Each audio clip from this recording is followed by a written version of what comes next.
headlines and shit. Benzino still ran the source for you. That was his shit. He built that from scratch, and he ran that motherfucker for years. You grew, especially if you are somebody fucking, you talking about 40, 35 and older, you grew up on the source, especially if you really love hip-hop. You bought a Source magazine before. You probably bought multiple of them, so don't make it like, I don't want niggas to sit here and think Benzino out here clout chasing and he don't know shit about hip-hop.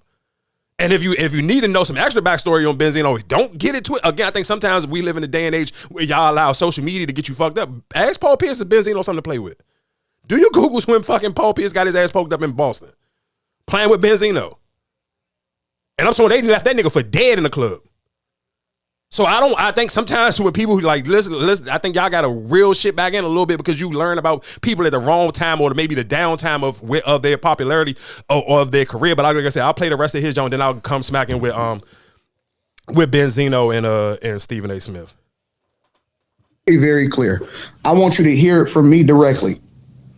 I would have beat the shit out of Corey.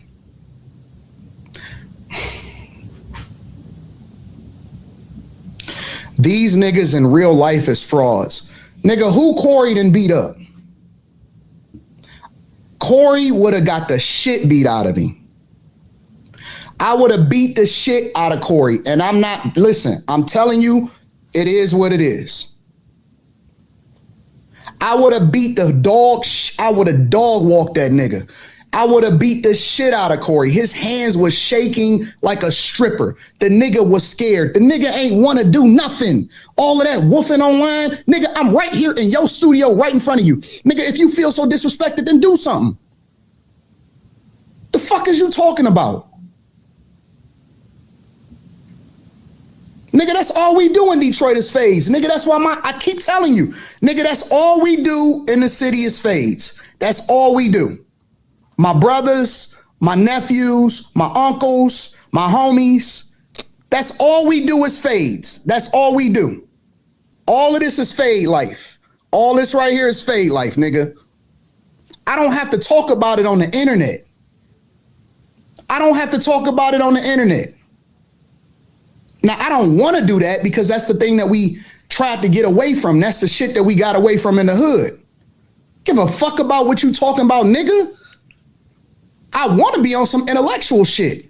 But see, these niggas be thinking that they can do that shit on the internet. They think that, oh man, you know, I could sell a wolf ticket. I could sell a wolf ticket. I don't want to fight. I don't want to do that. I don't want to get into none of that at all. Zero, zilch, nada. I mean, I agree with him. I'm sure. I mean, I could tell by your actions that you didn't want to fight. But I mean, again, like I said, I don't think neither one of them wanted to fight, to be honest. I think both of them just, again, like I said, I think a lot of people crucify academics for a lot of shit that y'all crucify academics for. I think a lot of your favorite podcaster is probably worse than academics. And I kind of, it make me respect the academics. No, nigga, I'm just gonna stay in this room by myself. I don't want to talk to none of you other niggas. I don't want to see none of you other niggas. I'm just gonna stay out the way, so I don't never even got to worry about this level of embarrassment via social media. Because I mean, again, it's the internet, so everybody people gonna pick and choose what side, and it's gonna be a whole bunch of what I would have done or what I wouldn't do. But most niggas just, again, in the great words of 2 Chainz, most of you niggas can't even do 20 push-ups. So I don't want to hear about none of that shit y'all talking about. Because if you can't even do 20 push-ups, you not trying to get in no type of fight. Like, so just, I mean, say that shit for yourself. But again, like I said, I'm sure a lot of women who hate Corey Hogan probably absolutely love to see that video of him just backing down. But again, because we just talked about, I just mentioned Benzino and his back and forth with Stephen A. Smith, I do want to play Benzino's breakdown. Because I'll play Benzino's breakdown, and I do kind of wonder, none of y'all don't think it's a little bit fishy that Stephen A. Smith got paid all that bread and he on ESPN less now? What you mean? Nigga, he don't do inside the NBA. He don't do that NBA countdown no more.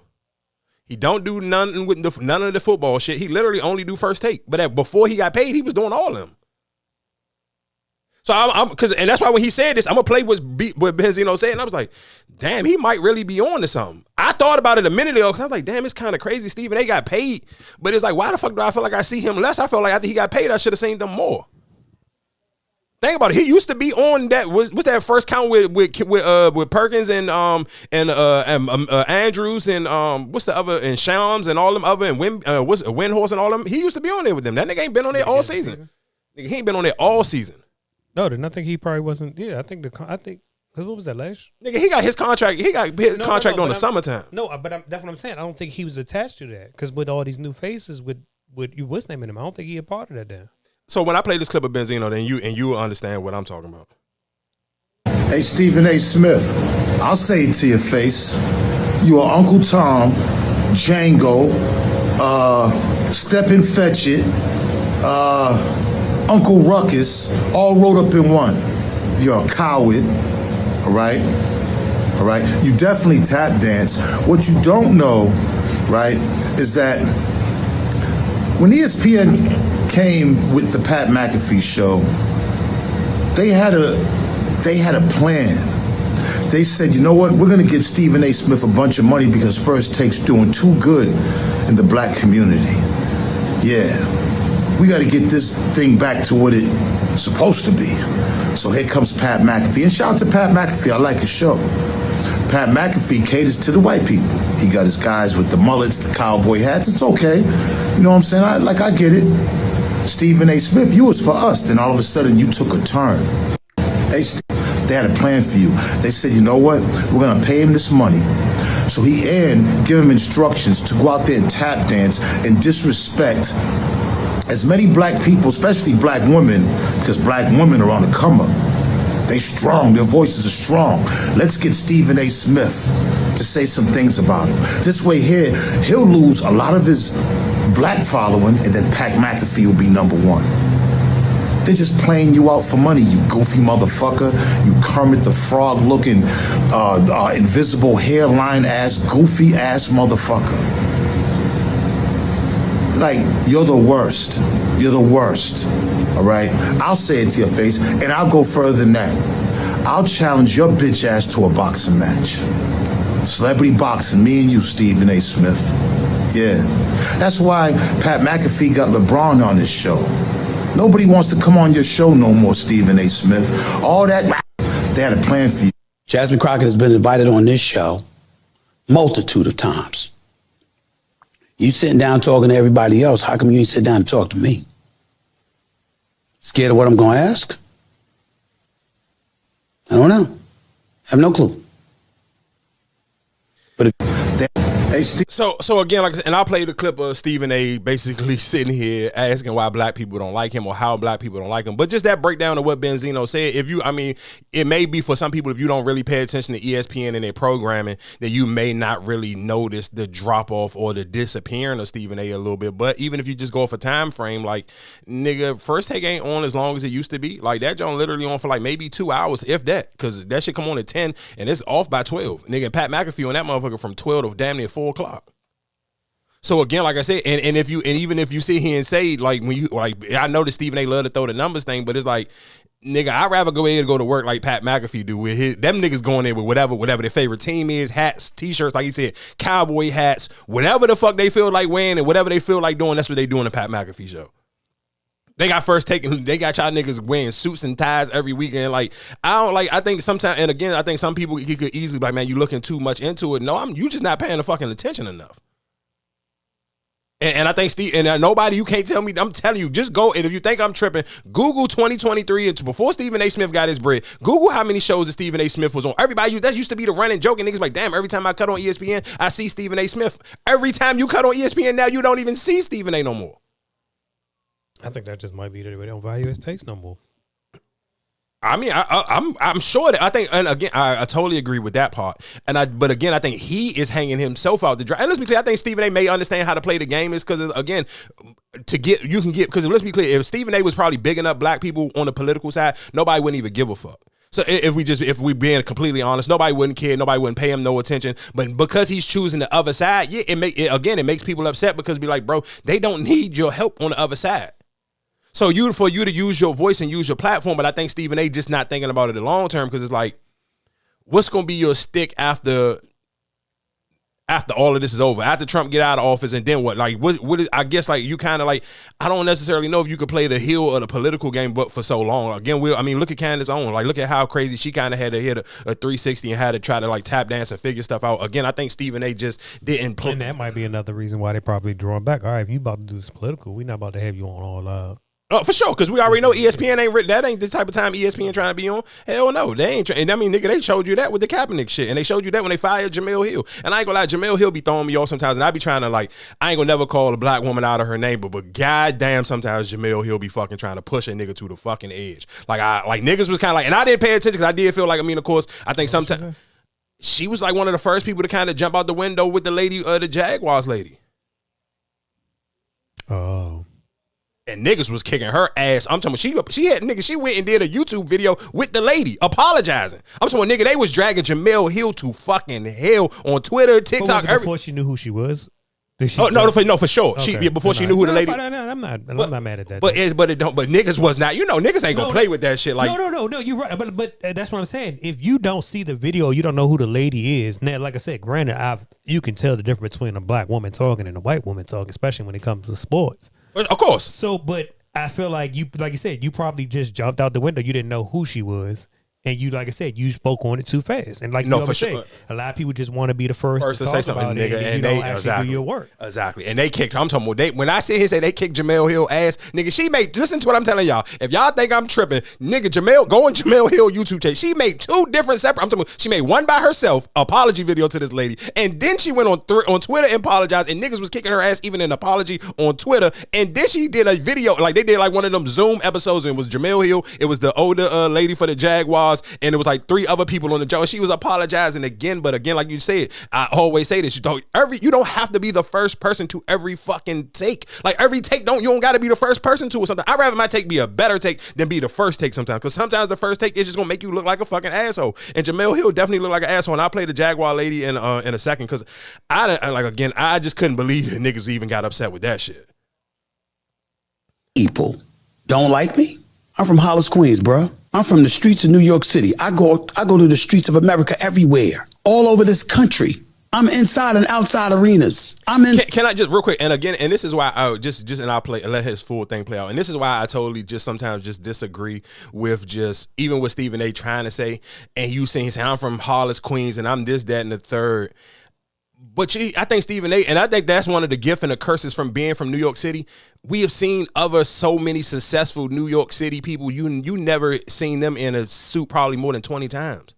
From Reverend Run, from the whole Run DMC, you ain't never, like, I mean, of course, Rev Run had his little gimmick with the goddamn thing on, but you ain't never seen them niggas with a bunch of suits. You never seen Russell Simmons with no suit on. You ain't never seen DJ Envy with no fucking suit on. Nicki Minaj, 50 Cent, Nas, the list go on. LL Cool J, the list. We talking about millionaires. So I ain't sitting here just saying some random. We talking about legendary, iconic, sit here and black people from Queens, New York. They don't look like you. I'm telling you, the suit and tie shit will forever piss me off with Stephen A. Smith, because in his brain, he think that shit make him look like smarter than what the fuck he actually giving up. No, nigga, that shit just make you look like a fucking pooper. A nigga paid you to put a fucking suit on.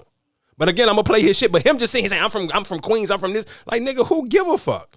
What the fuck is that supposed to mean to niggas? It's somebody from every fucking neighborhood. That don't mean that you ain't a square or you ain't a sucker because you from some neighborhood.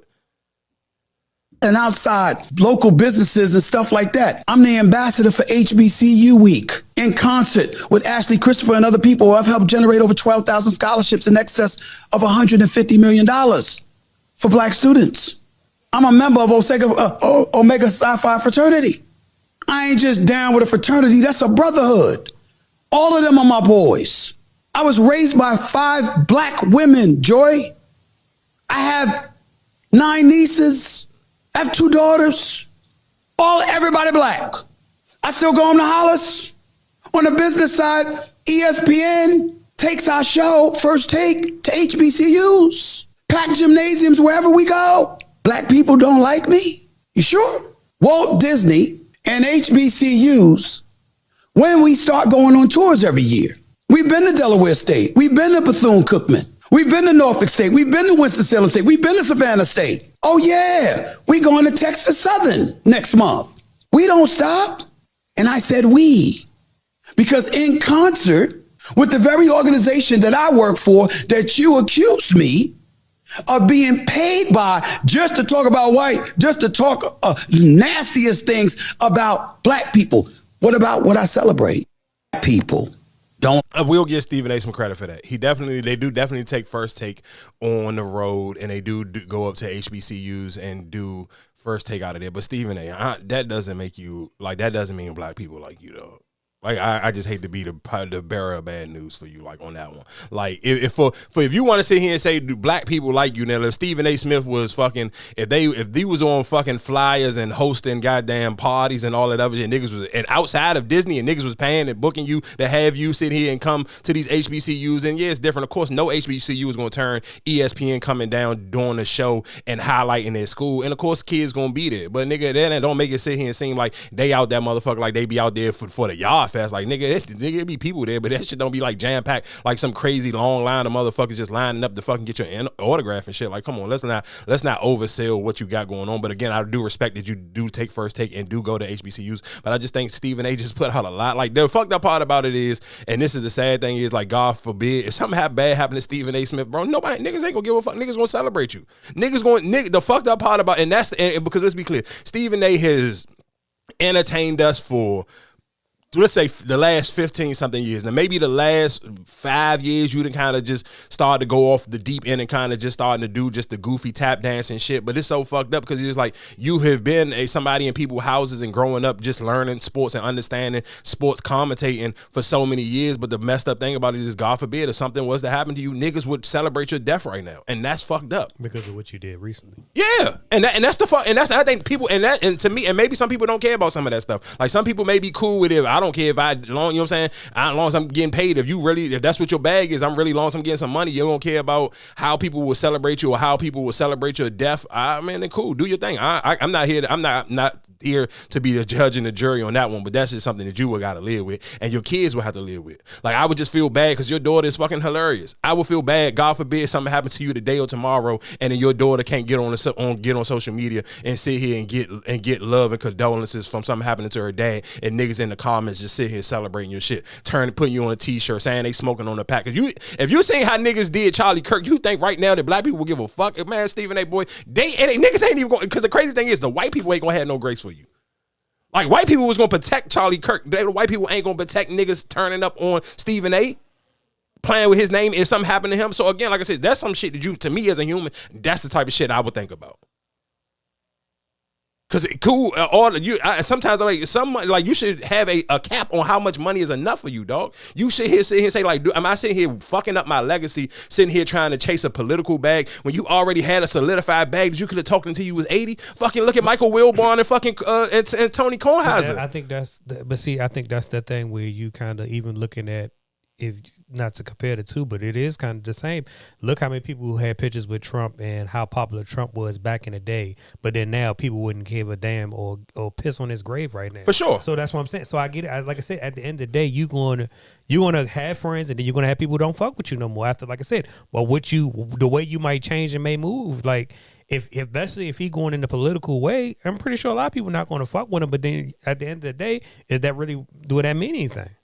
Of course, that's his bed. He got sleeping. I don't know. I don't have the answers to that one because we ain't even one of us. We not Stephen A. So it's hard for me. I can't say. I honestly don't know. So I mean, maybe he don't care. Maybe he don't care if he rub people the wrong way. But I just think it's too many. Like, you don't. The crazy thing is you don't see no black people coming out taking up for you. Nigga, I even seen niggas had smoke for Ryan Clark, and then when they sit here and had him on the pivot, and they never get crucified. Nigga, they had some wild niggas on the pivot before. And I'm talking about, Stephen A. Smith was probably the only person today that had on it that niggas was actually mad that they had on it. So again, like I said, I mean, I don't have the answers to that one, but I do, again, because we talked about the lady from the Jaguars. I do just want to play the clip real quick for people. I hope all y'all already heard it. And even if you heard it, I hope you just seen the dude face, because the nigga was up there John ready to cry, dog. Like, he literally, like, and I ain't mad at, I mean, like, people got to be human now. I think that's the whole thing with, you want people to be negative and ask or say negative things. And right there. I kind of hate. Just like sometimes you just got to show that you're a human. That right there. That and you know like what? The same shit. Like and I compared it even the other day when I posted. It was they was asking John Morant about, like, oh, you heard the trade rumors and all that. Like, I'm here to do my job. Like, you ask me something about, I don't know that. You know I'm getting traded. I don't know. You got to ask the people upstairs. You can't ask me. I can't sit here and dictate where I'm going. And that's why I say we kind of live in this day and age where it's just like, I want the cruel and I guess harsh thing, but then that reality, like some people just want to be acknowledged. No. I think I totally agree with you. I guess to sum it up just even a little bit better, I think we even with journalists and even people and we live in a day and age where now journalists or people who are sports analysts or even hip hop commentators, you're so used to seeing so much negative shit in your comment section, or you're so used to seeing and reading negative comments, you think that if there aren't real humans out here who actually still enjoy, like you sit here and say, giving somebody a human moment. The fucking Jaguars, coach, they had a great fucking season, dog. The Jaguars have been ass for damn near majority of y'all listening. The Jaguars been ass your whole fucking life. They literally probably had this may be like their third good season they didn't had since they've been a franchise. Yeah, it's like their third time. They went to the Super Bowl one time, and then they went to the playoffs. Not the Super Bowl, but I thought they went to the Super Bowl before. I think they lost. If I'm not tripping, I want to say Fred Taylor was on that team. That might have been. Yeah, you might be right. I don't know. But you're still right. But they still only been to the Super. They only been in the playoffs 3 times. It was 3. Yeah, and 2 of them been with Trevor Lawrence. So again, 2 of them. Yeah. So 2 of them been with Trevor. Yeah. So last been 2 with Trevor. So again, with all that being said, this lady been there for 20 years. You can see the nigga on the jump ready to cry. Like these niggas, again, like you said, these niggas is still human. And I think sometimes because we live on social media, you think that some of these fucking people ain't human. That's why even with the Josh Allen thing, I felt like when I made my video, I said, dog, I feel bad because Josh Allen ain't like, let's be clear, if Josh Allen ain't Anthony Edwards would get up on the jump busting nigga ass and he gonna tell you, nigga, I'm better than KD, I'm better than LeBron. He gonna pop his shit. That's not who Josh Allen is. People don't like Josh Allen because of the way sports media put Josh Allen on this crazy ass pedestal that he just kind of like he shit the bed every time he get in the playoffs. But again, then you love him for what he do to those moments. That's why I say I just feel like every day nowadays more people want the hatred or the you ain't who you thought you were. You know what I'm saying? You want to downplay people than actually just praising them for what they. You know what I'm saying? Shit, I'm pretty sure. Let's just be honest. Like if that was freaking Bill Belichick. You would ask about his girlfriend and bring up all this besides, oh, thank you for having a great career or whatever. And that's why I say I feel like a lot of people, and that's why I kind of even with Coach T leaving, you got to respect some people. Just I'm tired of dealing with it. No, for sure. No, for sure. For years, and like now, I just want to go back to being a regular person. Yeah, I'm not gonna lie to you. I know we kind of all over the place, but I do want to kind of address. Marcus is just a half decent human being and a half decent fucking fan where he don't do all the extra shit to some of y'all. But I'm not gonna lie to you. A lot of you Pittsburgh Steelers fans are some dumb motherfuckers, and I promise you, next year I'm gonna troll y'all niggas every last one of them fucking games you lose. How you don't have why are you celebrating fucking losing Mike Tomlin and you don't have a fucking quarterback? You did not watch that last game of fucking Aaron Rodgers look like he was ready to die and needed fucking CPR on the fucking field and think you about to come back with what? You don't have a coach or a quarterback. And ain't no quarterbacks coming up in free agency. Unless you're going to find a way to get Kyler Murray from Arizona or get Tua. I know y'all don't want Tua. Like, what? I'll be so mad. Again, we live in a day and age where a lot of you niggas is just too used to just trying to troll and have an aha moment, and y'all niggas ain't being real. But again, but no. Even for Baltimore, to feel like the same way. No, but at least Baltimore got a fucking quarterback. No, you do. You absolutely right. But that's why I said I don't, because it's easy. Listen, what I'm saying for Baltimore, and y'all know I'm a more of a Lamar Jackson than a Baltimore fan, but I follow enough of both fan bases to watch how they was responding and acting all season. I do. It was a lot of those games, and at least for Baltimore, where why did you stop giving? Even in the last Patriots game, why y'all stop giving the ball to fucking Derrick Henry? He was already rushing for like 160 some yards, and you don't give him the ball at all in the fourth quarter. That's coaching. That don't have nothing to do with the players. You or you sit here and say like it's just certain things that you've seen John Harbaugh call bad games, but that's not Mike Tomlin. No, he didn't had y'all in the playoffs for years. Y'all ain't even had a legit quarterback since fucking goddamn Big Ben. But that's why I say I kind of like just people because I even heard other stories why they saying the reason why he really might be stepping down, but they don't. Like I said, I hope that don't grow legs. But that's the sad part is about how people will put these narratives out there and say, oh, well, this is that. You know what I'm saying? Like, that's the fucked up thing. You rather, instead of praising this person, you rather tear them down and tarnish their image to, oh, yeah, that's why he, you know what I'm saying? Like, that's the fucked up thing. Yeah, it's rough. But I mean, y'all niggas will have a reality again. I think especially for Pittsburgh fans, I think y'all got too used to making the playoffs and niggas sitting here crucifying Mike Tomlin. And I think a lot of y'all don't pay attention to how hard that division is. And that's another reason why I need something. How hard division? How many people came there to play for Mike Tomlin? Yeah, niggas, they'll learn. But let me play this clip of this lady, and then we can go to something else. You congratulations on your success, young man. Thank you. You hold your head up, all right? You guys have had a most magnificent season. Thank you. You did a great job out there today. Appreciate so you it. just hold your head up, okay? I want to tell you congratulations. 55. I've been in this business more than kind of went in. I've been in this business more than 25 years. I've interviewed for kind of went in on this. Yes. And he said nothing awesome about this. Called you fake media. Said that you shouldn't even have been up there asking those kind of questions. So when you heard that, how did that make you feel? I don't take no offense to it. I've been in this business more than 25 years. I've interviewed from Barack Obama to Terry Bradshaw to what's my guy named Tiger Woods. So he can say whatever he wants about fake news. I am a member of the Black Press, NNPA, the National Newspaper Association, that's been around more than 100 years. I'm the associate editor of the Jacksonville Free Press, one of the more than 230 African-American newspapers still printing in this country today. In Jacksonville, you have the Florida Star since 1955. We've been around since 1986. In Philadelphia, the Philly Tribune has been printing since 1884. In my hometown of Detroit, the Michigan Chronicle has been printing since 1935. So support the Black Press. So you can call me fake all you want to, honey. I've been doing this a long time. Let me tell you something. People 55, we've been again, the fact that this was his first year. Man, this man was up there about to cry, though. It was his first year. Like, though, he was up there about to cry. Y'all the same motherfuckers who picked up fucking Urban Myers and thought he was going to change the team around. Like you said, the biggest thing of what you said is, though, people be too quick to just want to have an aha moment and don't want to be humans no more. And that's the and again, that's the fucked up part about social media, because it detached people's actual brain cells on how to react as regular people on your everyday life. Did y'all thought that this lady sitting here took her 20 seconds? That was a 20-second clip. That was long as it was. That wasn't out of context or nothing. Literally what she said took 20 seconds, and niggas was sitting here trying to drag this lady. And again, I can't believe Jamel Hill, like, boy, you on thin ice and you ain't as popular as Stephen A. Smith. So the way they gonna hang you out is we even 100 times faster. I don't know if he reached. They might have reached the Super, but what's name was coaching the old white man that took New York to the Super Bowl. Tim, that was their coach when I think they had Mark Brunell or whatever. That was when the Jaguars, because he took them to the playoffs. I think he took them to the playoffs 4 times. Is that Joan that you just said? Is that it's a news jump to that? I